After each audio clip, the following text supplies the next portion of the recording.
नमस्कार दोस्तों, फिर आज आए हैं बाबा हरिनाथ की भक्ति चैनल पर नए ब्लॉग के साथ और नए ज्ञान की बातें लेकर। आज की टॉपिक रहेगी खाली हाथ आए हैं और खाली हाथ जाएंगे, जो बहुत ही रोचक और अद्भुत कहानी है, जो हम लोग आधार मान कर चलने वाला कहानी है। ये कहानी है सिकंदर की, कि जो ने पूरे दुनिया यानी आधी दुनिया पर राज कर ली थी। जब वो जंगल में दूसरे राज्य जा रहे थे तो उनके सैनिक ने कहा कि साहेब, कोई साधु जंगल में बैठा हुआ है। तो उन्होंने कहा कि उस साधु को बुला कर लेकर आओ। सैनिक गया उन साधु के पास, तो साधु ने कहा कि मैं नहीं जाऊंगा। सिकंदर ने कहे फिर जाओ, फिर बुला कर लेकर आओ। तो जब गए उनका सैनिक साधु को बुलाने, तो साधु बोला कि मैं नहीं जाऊंगा। तो सिकंदर के पास आकर सिपाही बोले कि हजूर, वो साधु घमंडी है, नहीं आ रहा है। सिकंदर बोले कि चलो उसके पास, उसका हत्या कर देते हैं। जब सिकंदर साधु के पास आए और साधु से बोले कि मेरे सिपाही तुमको बुलाने आया था, तुम क्यों नहीं आए? तो उन्होंने कहा कि मैं तो नहीं आया हूँ आपके सिपाही के बुलाने पर, मैं जाना हुआ कि आप हमको मार दीजिएगा, लेकिन मारने से पहले मेरी एक आखिरी इच्छा है जो आप पूरी कर दीजिए। उन्होंने बोला कि तुम्हारी आखिरी इच्छा क्या है, बोलो। तो साधु जी ने बोले कि हजूर, तो मेरे मरने के बाद मेरी एक सुई है जो आप पीछे से लेकर आकर मुझे पहुंचा दीजिएगा। इसी पर सिकंदर कहा कि ये कैसे हो सकता है, कोई कुछ लेकर आया है कि कुछ लेकर जाएगा? तो कहा कि जब आप सुई नहीं पहुंचा सकते हैं तो फिर ये राज पाट धन दौलत क्या कर सकते हैं? इसी पर सिकंदर का ब्रेन खुला और वो घर गए। घर जाने के बाद उनका तबीयत खराब हुआ, और तबीयत खराब होने के बाद उनका इलाज चलने लगा। जब इलाज चल ही रहा था, उसी बीच में पूरे राज्य और हकीम और अपने घर के सदस्य के सामने उन्होंने बोला कि मेरी मरने के बाद मेरी 3 इच्छाएं हैं जो पूरी कर देना। कहा कि मेरे मरने के बाद मेरे जनाजा जब जाए तो पूरी दौलत बिछा दिया जाएगा, और जिन हकीमों ने इलाज किया है वो हकीमों मेरे जनाजे के पीछे पीछे जाएंगे, और मेरा जो दोनों हाथ है वो बंधा हुआ नहीं रहना चाहिए। और कहने के बाद सिकंदर मर गया। मरने के बाद जब उनका जनाजा निकला तो यही अर्थ निकल रहा था कि जिन हकीमों ने इलाज किया वो हकीम आज मौत पर विजय प्राप्त नहीं कर सके।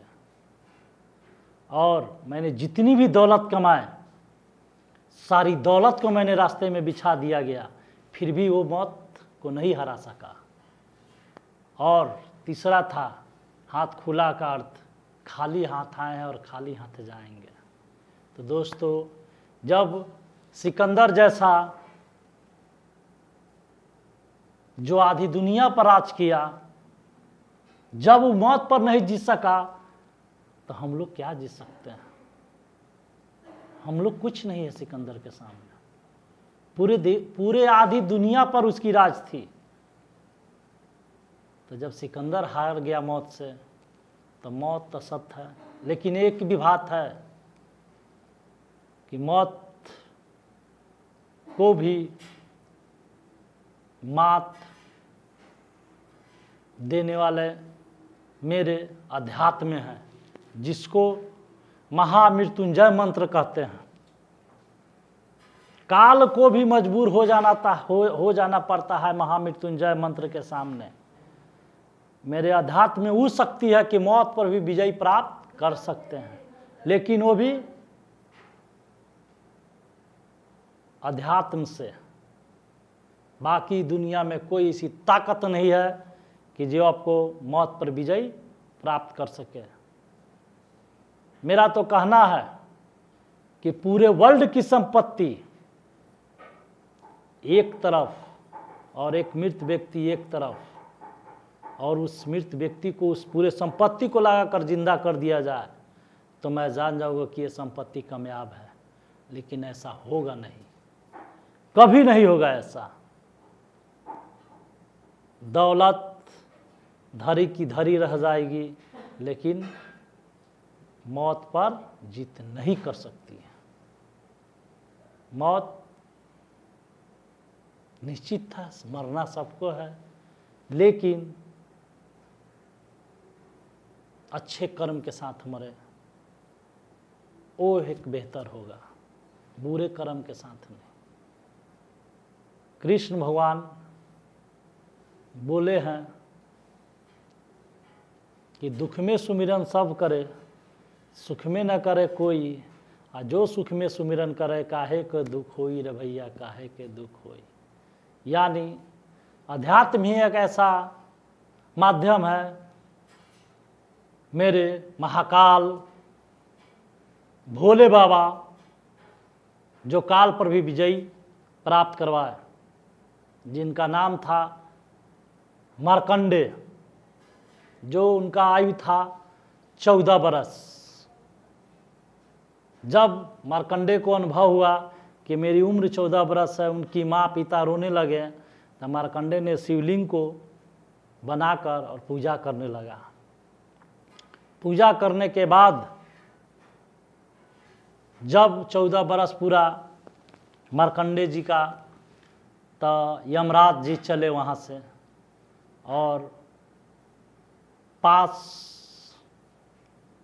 फेंके उन पर। उसी वक्त मार्कंडे जी महामृत्युंजय मंत्र का आविष्कार किए थे और वही महामृत्युंजय मंत्र जाप कर रहे थे। जब उन्होंने 3 बार प्राण नाशक पास फेंके यमराज जी, तब भोले बाबा वहाँ पे पहुँचे और क्रोध में हो गए और काल को ही मारने लगे।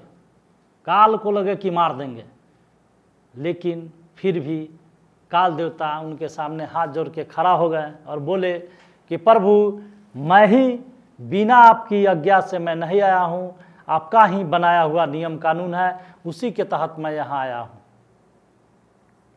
आप तो कालों के काल महाकाल है, आपके सामने मेरा वजूद क्या। तब उन्होंने मार्कंडे जी को और काल जी को कहा कि जब महाकाल का कोई पूजा करे और महामृत्युंजय मंत्र हो, वहाँ तुमको पास नहीं चलाना होगा। उसी जगह से काल जी क्षमा मांगे और मार्कंडे जी का लंबी उम्र प्राप्ति हुई, दीर्घ आयु प्राप्त हुई। महामृत्युंजय मंत्र ही है कि जो मौत पर भी विजय प्राप्त कर सकता है, जो भोले बाबा महादेव का दिया हुआ मंत्र है। इस मंत्र को इस पूरे ब्रह्मांड में कोई नहीं काट सकता है। जो महामृत्युंजय मंत्र जिसको कहते हैं, वही शक्ति है जो हरि और हर एक साथ है, जो बाबा हरिहर नाथ हैं। वर्ल्ड में पहला ऐसा मंदिर है जहाँ पर भोले बाबा और विष्णु भगवान। जब ये दोनों आदमी का आशीर्वाद प्राप्त हो तो फिर किसी के आशीर्वाद लेने से हमको क्या ज़रूरत होगा। जब बाबा हरिहर नाथ की हाथ हो, जीवन को सफल बनाने में कोई नहीं रोक सकता है। इस कारण दोस्तों फिर मिलते हैं अगले ब्लॉग में। तब तक के लिए नमस्कार, धन्यवाद।